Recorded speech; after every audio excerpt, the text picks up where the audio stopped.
बबुआ के खुश करके जाइबू ना यारे यारा में दोबारा फेरू आइबू ना।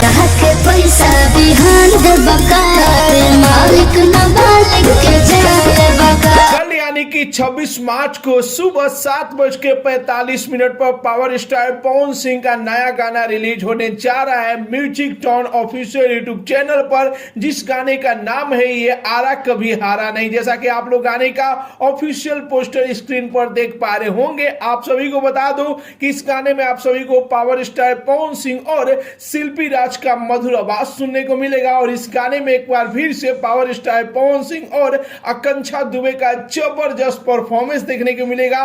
गाने को लिखे हैं जाहिद अख्तर। जी आप सभी को बता दूं कि कई सालों बाद एक बार फिर से पावर स्टार पवन सिंह और जाहिद अख्तर का जोड़ी आ रहा है। यही जोड़ी जो कि इंटरनेशनल हिट गाना दे चुका है लॉलीपॉप लागेलू, तो एक बार फिर से पुरानी जोड़ी वापस आ गई है। तो जाहिद अख्तर इस गाने को लिखे हैं, म्यूजिक से सजाए हैं प्रियांशु सिंह, यानी कि वही सुपर डुपर हिट टीम जो कि इस गाने में काम किए। और गाने का पोस्टर से लग रहा है कि गाना कल जो कि धमाल मचाने वाला है और एक रिकॉर्ड बनाने वाला है। तो याद रखिए कल सुबह 7:45 पर music tone official YouTube channel पर यह गाना रिलीज हो रहा है। फिलहाल में गाने का पोस्टर आप सभी को कैसा लगा, ये रिपोर्ट कैसा लगा और कितने बेसब्री से आप लोग गाने के ऑफिशियल वीडियो का इंतजार कर रहे हैं, अपना राय जरूर ही कमेंट बॉक्स में बताइए। और साथ ही साथ इस वीडियो को ज्यादा से ज्यादा लाइक कीजिए, ज्यादा से ज्यादा शेयर कीजिए। मिलते अगले वीडियो में एक नया न्यूज के साथ, तब तक के लिए बाय बाय, टेक केयर, जय हिंद।